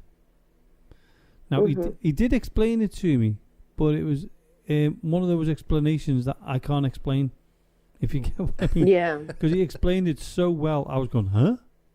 You know, so I mean, I've never done an investigation in the daylight, and I don't. Have you, Jonathan? Not really, no. So now we know that you do an investigation. The two ladies we had on the other week do investigation in the daylight. We've got to try it. Yeah, we should. You should. Yeah. Do you find there's a difference? Absolutely. Ainsley, do you find there's a difference between the day and the night investigations, or do you find it just the same? Bizarrely, no. No. And I've also been, for a long time, I've been sort of tracking, even moon cycles and, weather events and things like that. I'm trying to find some correlation between paranormal activity and, other circumstances. But I just can't seem to figure it out because I have had amazing evidence during a full moon, during a new moon, at every different cycle. Doesn't matter where the planets are. It doesn't matter if there's been lightning. Doesn't matter if it's raining, snowing. It just doesn't seem to matter. I've had like boiling hot days. 45 degrees, and I've had great evidence. So I just can't. It's just I can't figure that one out. Yeah. Well, I mean, we've never tried. We'll have to try a daylight. Oh, sorry. Sorry, we'll have to try a daylight investigation, Jonathan, because we've never done it. And listening to you, it's strange. We don't do that. We tend to do it in the dark, and I think that's because we're psychologically trained in that way, aren't we? That we go out in the dark. Yeah. That's when it all happens. Yeah. Everything's in the dark. Even if you watch the TV shows. All the paranormal groups, they're all TV shows. But it's always dark, isn't it? We never see them in the day. Every time, yeah. That's so interesting with the moon and the weather that you actually do that. Definitely. Yeah. But there's also because people. Sorry. People have all these different theories. Yeah, because I was going to mention ley lines as well. Have you looked into the ley lines as well? Well, that's actually interesting. There aren't any sort of in my area, so I haven't been so focused on that. But that would be really interesting. Like I know that if I ever come to the UK again, I would probably go. I used to visit the crop circles out Wiltshire. Oh right, yeah. And and even like Stonehenge and stuff. It'd be incredible to see like what we could get, Definitely. In those areas. Yeah, because I mean, my relatives are right next to Stonehenge. So when I go down there, I get the privilege to go and see the place, But I've never thought about that with Stonehenge. Yeah. Yeah. Interesting. Invest that. I think an investigation, in one of these crop circles or around those areas, because it's such a mystical place. Like, would you be, communicating with essentially ETs, or it'd just be so fascinating to see what you could get. But they have a hill down in Wiltshire as well. I don't know the name of the hill, but it's a well-known hill where people go up there and they actually look for the UFOs on there. Now, that's not far from my relatives, but I've never been. Never been there at all. Well, that's all. It's also supposedly where is the UK's Area 51. What was it? Is in Wiltshire. Well, my family live there. I can understand that. Well, looking across at you, I can understand as well. Are you listening to him, Ainsley? I couldn't hear him so well. Right. I said he said Wiltshire's like they've got an Area 51 down there. Similar to and I turned around and said, well, do my family live down there? That's probably what it is. But he turned around and said, looking across the table at you, I can understand it. And I was sorry, I was going to say, when you go out and you go to these places, have you ever been disappointed? Have I ever been disappointed? I can't think of a time. There was once I went with, we just happened to go, this is my father and his partner and myself. We went on sort of a hiking trip, and there happened to be old grave sites of, the pioneers who used to live there. So I, of course, brought my paranormal equipment, and I got nothing. I got absolutely nothing. And my father's partner said to me, you must feel disappointed. I said, no, not at all. Like, I never expect anything. And just because, one day you don't get anything doesn't mean, the next day you won't. So no, I don't really get disappointed. I think it would be if you went with a group of people and there were some newbies there who were really wanting to experience the paranormal. I think I'd feel disappointed because that, But that's a disappointment for them, isn't it? It's not a disappointment for yourself. Yeah. But that's right, yeah. Now, we've spoken to a lot of people recently, and they've all done graveyards. Have got a fascination with graveyards, or is it just one of them things? What you do? I'm sorry. Would you repeat that? Yeah. What we do is we talk to a lot of people who have investigated in graveyards. We've done it ourselves. Is that something that you do? You're interested in? Yeah, this is one of my favorite. I love going to graveyards and investigating. I've got some favorite ones in Sydney, and I find the really interesting thing about graveyards is the bigger the graveyard, the bigger the cemetery, the more activity I get. So it's almost like if you think, well, the ratio of ghosts must be higher. Yeah. I've had brilliant evidence at some of the biggest cemeteries in Sydney. I find it interesting. Yeah, I'm the same with graveyards, but a lot of people say to me, "Why do you go to graveyards? Why would spirits be in graveyards?" Yeah, I have also got some investigator friends who just flatly refuse to believe that spirits would haunt a graveyard. But I'm like, well, what you need to do then is actually go and investigate over and over, and you'll find that they truly are haunted. My belief is that some people are just attached to their bodies. And, they haven't crossed over, obviously, and they want to stay attached to their bodies. Yeah. So to me, it makes sense. I like that explanation. That's one I've not heard of before. Yeah. Because people say to me, well, why would you want to go around there? You go and see your family, you'd go and do this, you'd go and do that. But do you know what? That's a really good and logical explanation. I like that one. It is. But like I said before, I got the whisper of a child's voice, so it could be that, like you said, that it's still attached to the body. Even if it's even if it's ashes, and that's no disrespect or anything like that. Even if it was ashes, are they still attached to that body? Yeah. Because it's a spirit, isn't it? And that's more, the important part of it. When if you do think about it logically, you do get some graves with families in. So there's a lot of people buried in one grave. So could they be wanting to stay in the family plot, like the relatives? Yeah. You don't know, do you? No. And you were saying then, the bigger the graveyard, the more you get. The more activity, absolutely. I find with the smaller cemeteries, you get less activity. The bigger ones, it's there's some in Sydney, and it's pretty much every time I go, it's just boom, boom, boom from the moment I get in. Yeah. It sounds like a community of spirits, doesn't it? Really, when you talk about it like that. Yeah. Yeah, and I feel even there's one particular cemetery that's huge, and I'll go to one area and you feel like you just said, like a community there, and then I'll move up a little bit and the energy is very different, and it's almost like a different group of friends, and then you move further on and there's sort of a negative. It's strange, yeah.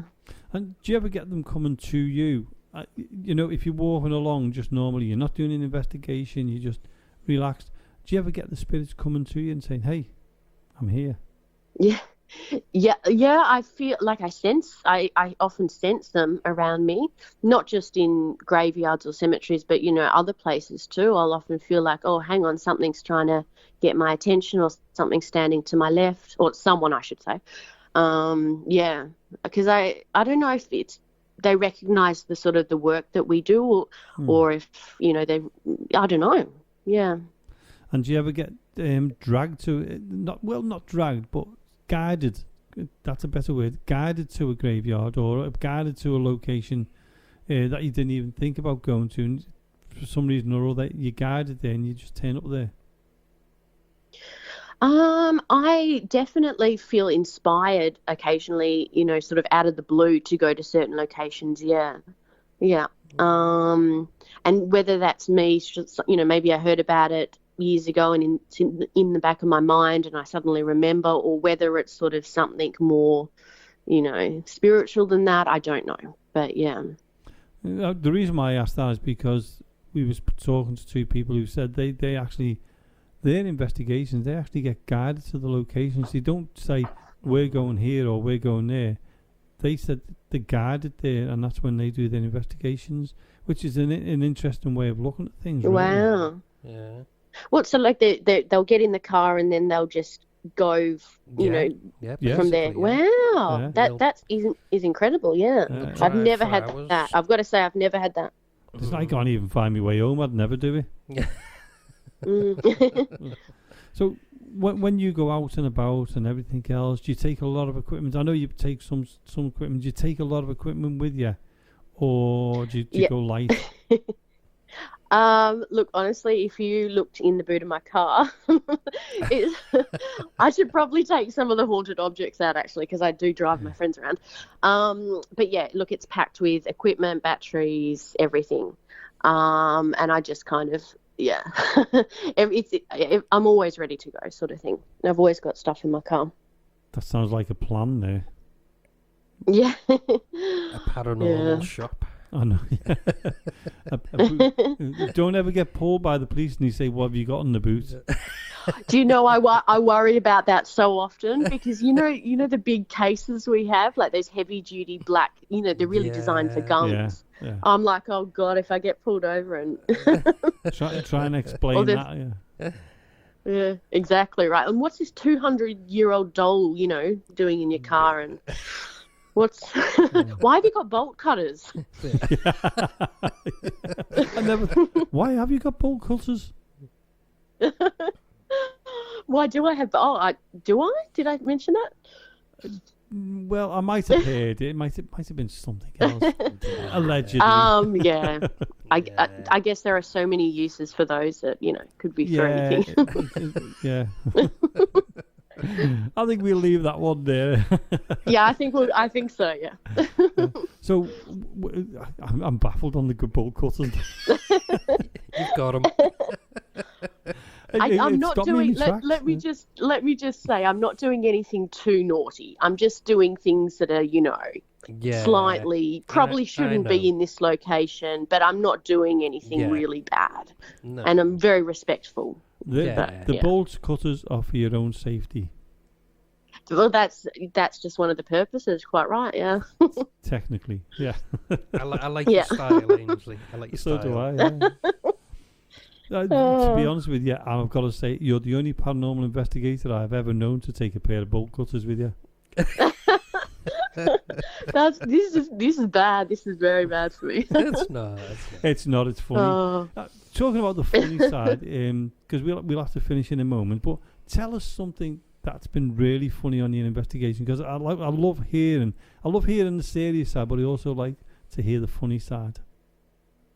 Something really funny. I've had a few. I'm trying to think of an exact example, but I love it when the spirits are sort of like sassy with me.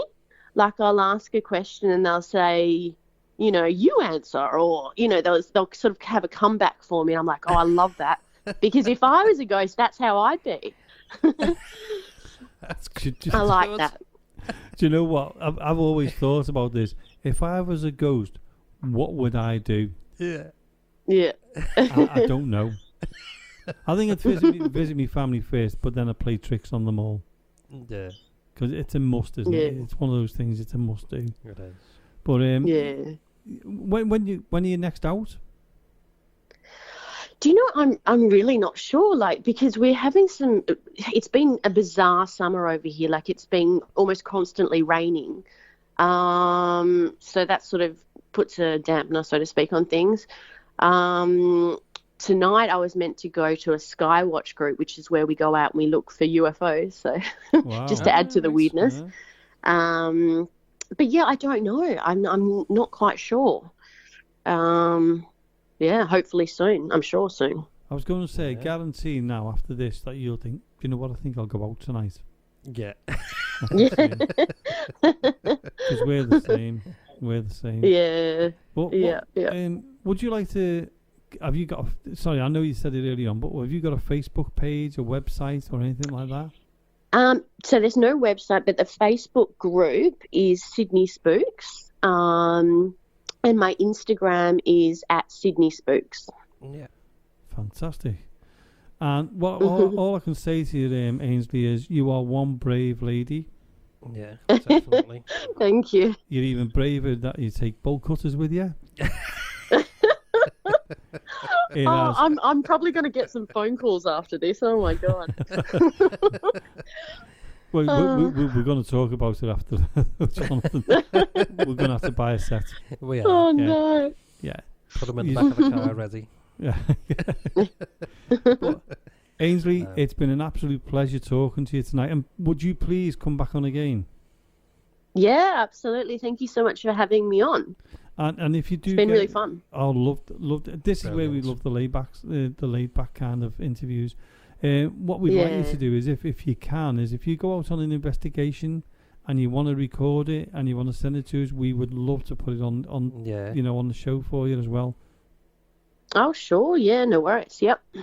That's fantastic. Sounds good. So, so what I've got to say is, Ainsley Cullen of Sydney Spooks, thank you very much for coming on the show tonight. We really appreciate it. Yeah. And we've loved every minute of you.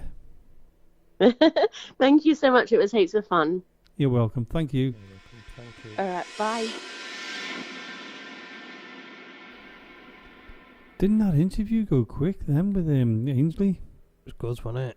She was brilliant. So interesting. I know. And I hope the listeners heard about the I forgot what it's called. The bolt cutters. The bolt cutters. Just don't. Yeah. Ainsley was hoping I'd forget about the bolt cutters as well, but didn't you, Ainsley? But no, she was interesting. So good, wasn't she? I can't believe she goes out on her own. I can't believe she uses all that stuff in her own house. I know. Ouija board. Ouija board, yeah. Aye. Spirit box. You name it, she does it. And her neighbours don't know. I know. And if they're listening to us, we've got nothing to do with it. I don't think they'll ever know. No, I don't. But I mean, even the cat was affected by it, you know. But that was something completely different, wasn't it? She said that herself. Yeah. But yeah, what a brave lady. I know. Must be good at what she does. Oh, definitely. You know? And I like the way she says she just goes off on her own to these investigations. I know she takes the group and things like that, but or her friends and because there's only two of them. There's a Scott as well, and she mentioned Scott. Right. Yeah. So they just go off. Brilliant. I love the way they went. Yeah, we go somewhere. Sometimes we travel 600 miles. I know. Aye. 600 miles for an investigation. We do 6. Yeah, we done 600 mile way off Land's End. I'd probably still be somewhere around Liverpool. You know what I'm like for driving. I get lost dead easy. Yeah, I'll be in Cornwall. But she was good. She brilliant, wasn't she? She knew her stuff. I mean, I didn't mention what her career was. No. Because I thought... No. I couldn't. I couldn't. No. I couldn't. Not after the bulk cutters. So, I was going to mention it and say, this is what you do and this is what you do as a career and that. But I thought, no, respect to her. Yeah. Yeah, and like I said to you, I definitely want to get, if she comes over here or we go over there, definitely wanted to go on and invest with Marie. I know, yeah. Because they both haven't got no fear. No. Imagine them being in, like, just one of these big, huge hospitals or something like that. Oh, yeah. One would be one end at the top, the other one would be in the basement, the other end. Yeah, and we'd be outside, still waiting to go in. Watching on the cameras. Yeah, we'll watch from the cameras. Don't worry, we've got to monitor what's going on. I'd be in there. But I mean, what a lovely lady she was. Yeah, absolutely lovely. Some of the things she's done is incredible. Yeah, brilliant. And when we were talking about Emma Flood and she asked about the I know. I can't even remember the place now. Yeah, I've gone there. So Emma, I asked, you got the answer. Yeah. She has been there. One of her most active places, I know, yeah. Yeah. God, I didn't go. Being honest with you, though, I wouldn't mind going over and doing that. I know, yeah. Well, Jonathan, changing the subject, me and you have been out while everyone was listening to that. Yeah. I know the show's pre-recorded, we tell them all the time. Yeah. But we went on the balcony for 10 minutes or so, didn't we? Did a bit of a call-out. Right. It was interesting as well. Yeah, it was. Very, very cold. Freezing. Yeah, but then all of a sudden, changed back. It was alright, wasn't it? Yeah. Do you know what? Instead of going on and on about it and spoiling it for everybody, here's our little mini invest for about 10 minutes.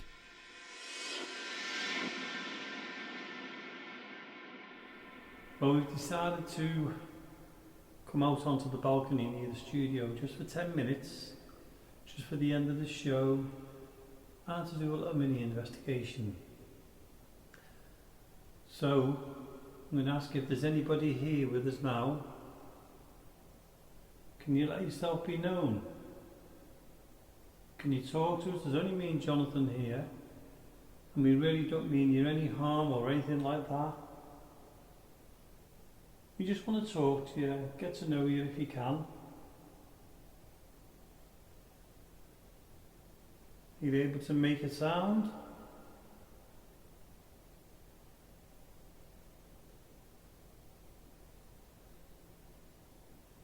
Did you hear that?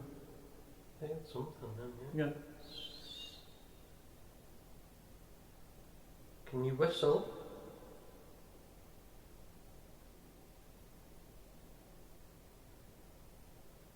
Tell you one thing, it seems quite misty. I know. The actual hall looks a bit misty-ish. But it's alright, it's just, I don't know, but I'm just going to try. Can you copy me?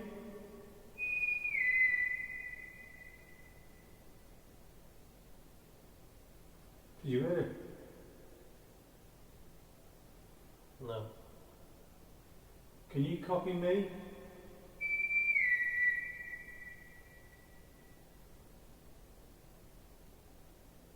Did you hear it?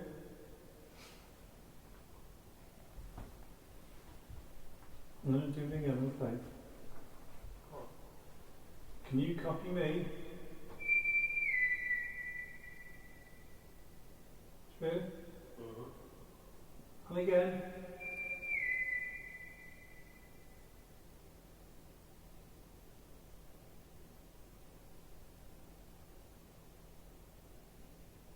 Can you tap on something?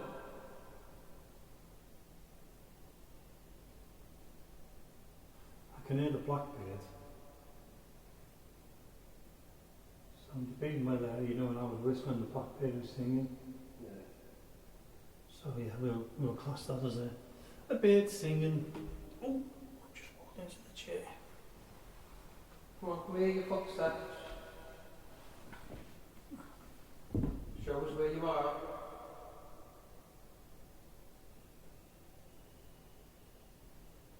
Yeah, you can hear the blackbird singing there, can't you? Yeah. Singing away now. Must have heard me. Can you hear? Yeah. I'm going to ask if there's somebody here with us now.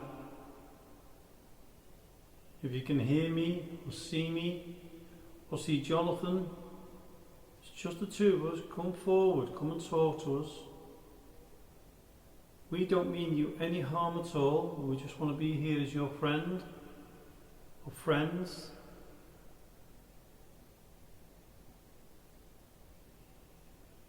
Could you make a sound?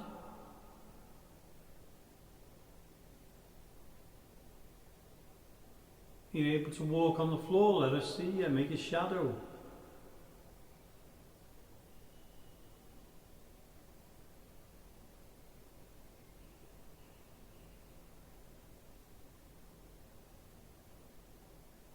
Tell you what, it's cold. Yeah, it's got colder. It wasn't too bad when we first come out.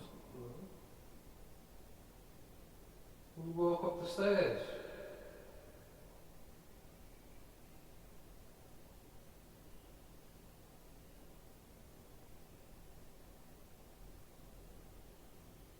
Well, let us know where you are. It's all of a sudden just gone dark. Make a noise.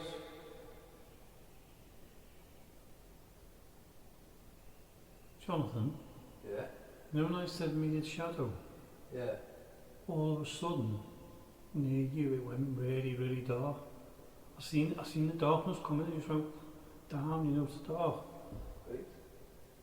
If that's you, and you're trying to make contact, can you do more? Tap. You able to do that again?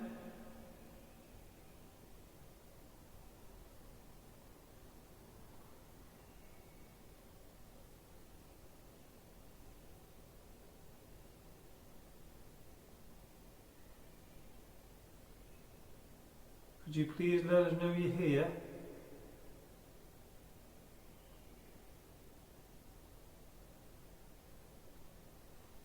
Sit down if you hear annoying. Yeah. It's only me. Okay.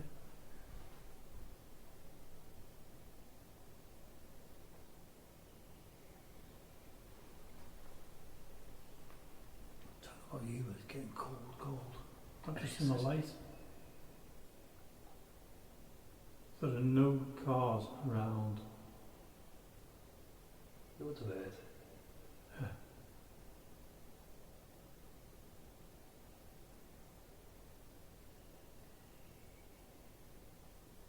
It's changed. The person who's here with us now, please come forward, let us know you're here.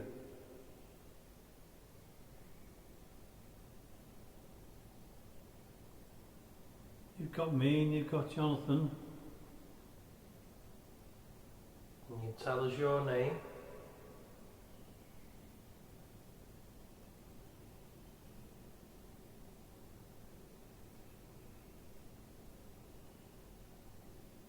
Come on, make a sound. Was that you? Could have been me. Yeah.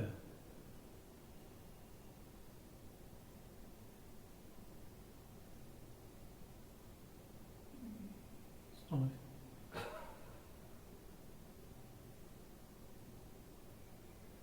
Come on, we just want to talk to you.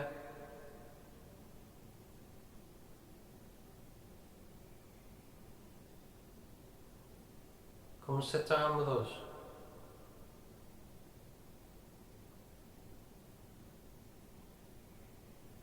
Come and talk with us.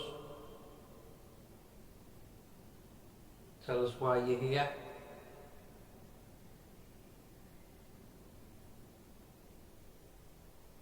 Don't be afraid. We don't mean you any harm.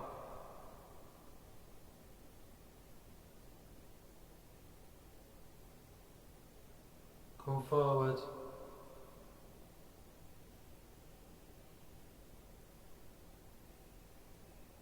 If you don't want to come forward, can you make a noise where you are? I think that was me. Was that you? Yeah. Yeah.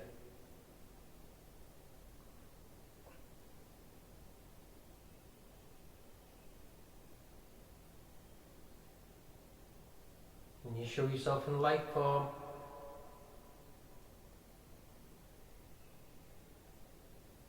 It's almost foggy, isn't it? Mm. It wasn't like that before. It's weird, isn't it? Yeah.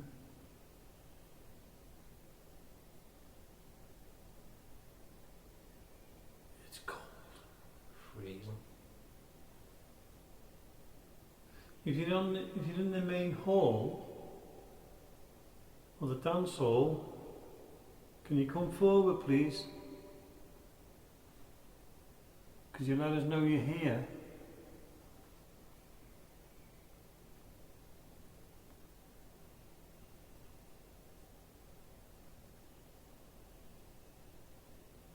We're not doing a large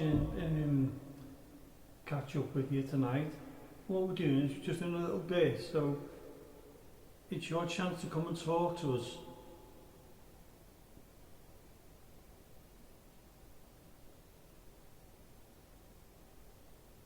And just come and say hello.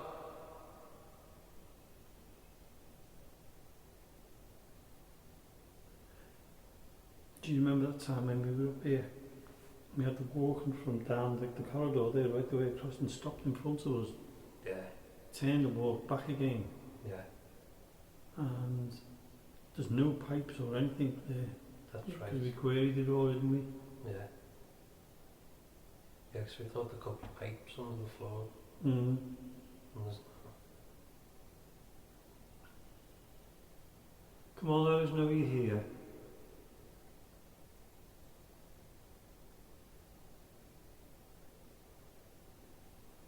We'll be going back in a minute.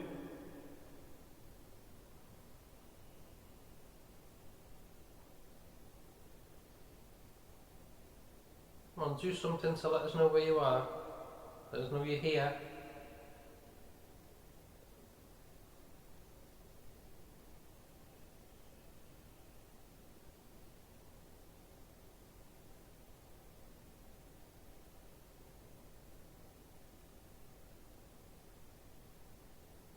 To be honest with you, it's getting colder and colder. Freeze. I've got the shivers now. I know. I was okay when it first come out, but I'm starting to shiver. Come on, it's your last chance. Whoa, what the hell was that? Which? Seriously, my life now, a light just gone from here, and it's, you see where we got the Tascam recorder? Yeah. It's boom, like a fast, straight as if it was going from near our studio, but towards where I'm standing now on the balcony. And it's just shot straight in front of the camera. It's like a light orb. Well, it's a light. I'm not going to say it's an orb. Yeah. It was a light. That's two I've seen. One of them was when you went to sit down, and a bright light was right next to where you were standing, but it was bright, and then it just went. Oh my God. Hold on, Jonathan. No, I just said about the bright light near the balcony then. Yeah. I just thought on, do you remember when I was downstairs and we were setting up the CCTV? Yeah. And I looked on the CCTV and saw a bright light. Oh, the light. That was below where we are, wasn't it? Yeah, it was right under. Yeah.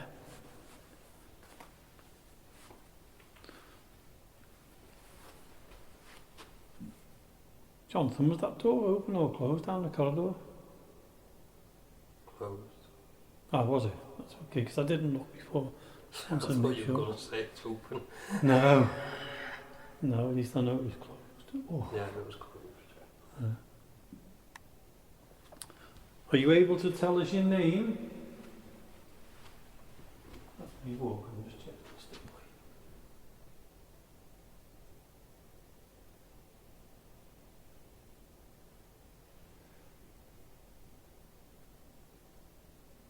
Could you just do something, just one little thing before we finish?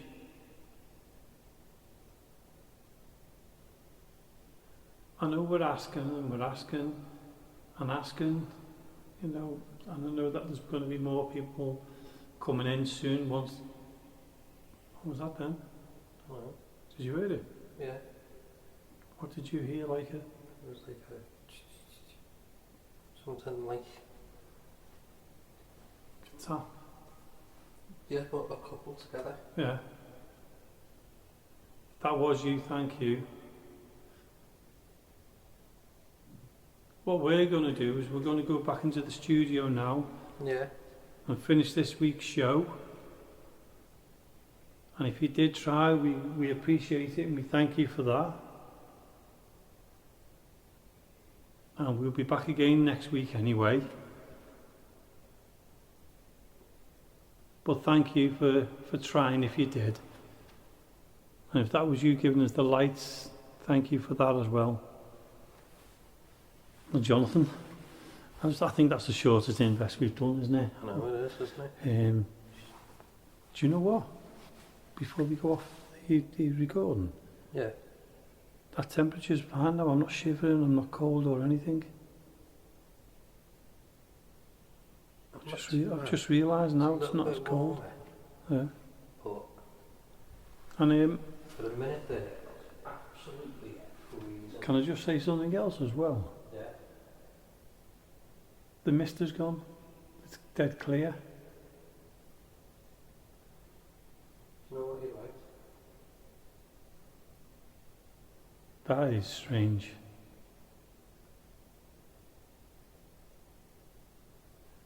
You'd understand if it was a small room, but it's not, is it? Yeah. No, it's the hall, isn't it? It's huge. But that was strange. And also, I'm not cold anymore.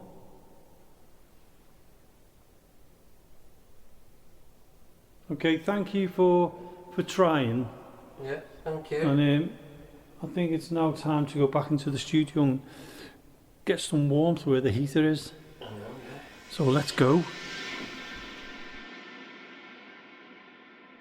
Do you know, Jonathan? Yeah. I was listening to that then, and how insane are we? I know. It's Just like a bit. 2:45 in the morning, I know. and we're recording this show. Should be tucked up in bed now. Yeah, but we wouldn't have as much fun, would we? No, we But wouldn't. that was a good little. I mean, what, 10 minutes? 10 minutes, but We don't really do a 10 minutes invest, but we just had time, didn't we? So we thought, let's do it. a little bit strange, wasn't Yeah, but it was good. it?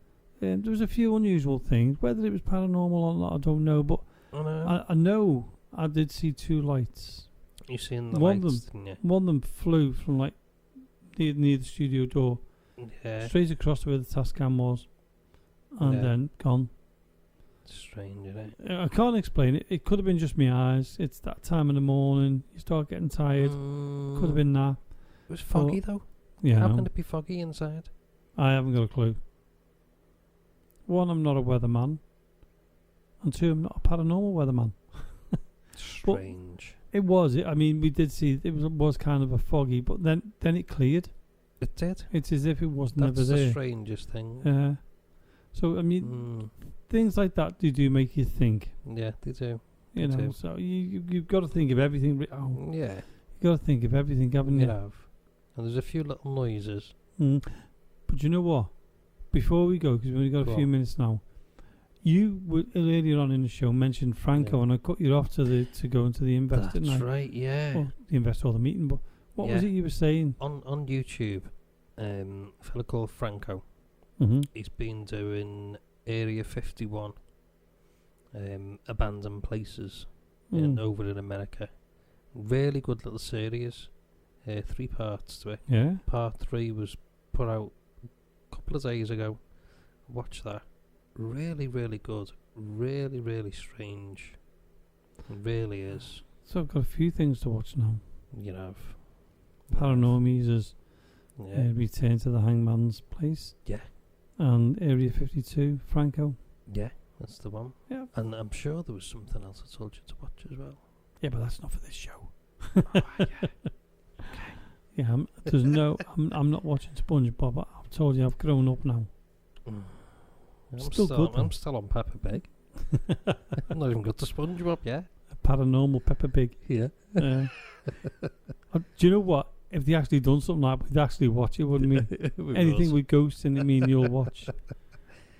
But, Casper, seen Casper the other day. Did you? Yeah, not seen that for years. Say hi to him for us. I will. You know what I'm thinking of there, don't you? I know what you're thinking of. Yeah. I'm not thinking of that one. I'm thinking of cartoon Casper. Yeah, I was thinking of down in Northwich. Yeah.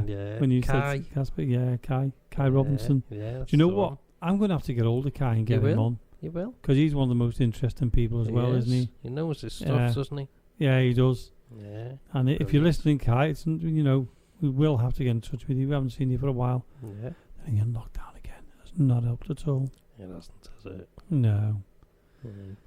But, yeah. Tell you what, we've had a cracking night again, haven't we? We've had a good night tonight. I know. And do you know what? I think Ainsley made the night. She Really was did. brilliant. I still can't get over that. I know. I mean, it knocked me. When she said it, I was going, what? I know what she does with them. I know. Protects herself. We did say that to her. It was That's just, the one. technically. Just protection. Allegedly. She protects herself with it. And if she leaves the keys in the car. I couldn't even lift one of them up. A car must be going round on two wheels with the amount of stuff what she had in the car. I know, yeah. Well, Jonathan, we've got to stop there because you know what it is, don't you? The end of the show. The end of the show. Yeah. So if anybody wants to get in touch with us, because you've got to say dead quickly, it's info@accessparanorm@gmail.com or go to our YouTube channel, Access Paranormal Radio Podcast. So, Jonathan, we're going to have to say goodnight now. And for everybody out there, thank you for listening again. And we will be back next week, won't we, Jonathan? We will. So, good night, everybody. Good night.